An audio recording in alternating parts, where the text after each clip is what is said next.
Hi, I'm Gemma Galanza. I'm a professional volleyball player from Creamline Cool Smashers.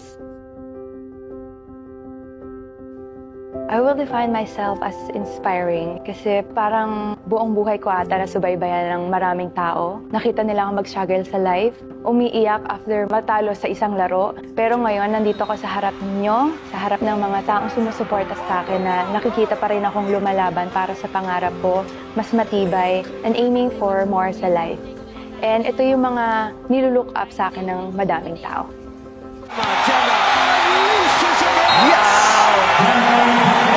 Beautiful play starting from that perfect pass by Kayla Atienza.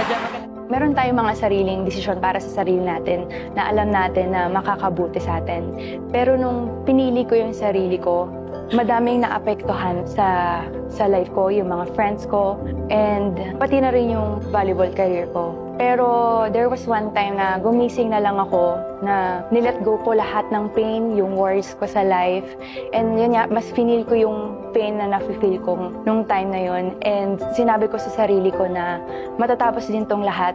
And malalagpasan ko siya. At inisip ko na lang din na lahat na nangyayari ngayon at yung mga naging desisyon ko nung time na yun ay may dahilan at mas babalik ako ng mas strong.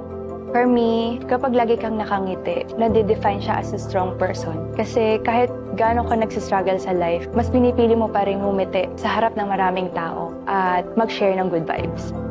As an athlete, it makes me smile kapag yung family and friends ko nakikita kong happy sa kung saan ako masaya. And happy rin ako pag yung mga fans nagiging inspirasyon ako na lumaban para sa pangarap at sa buhay nila.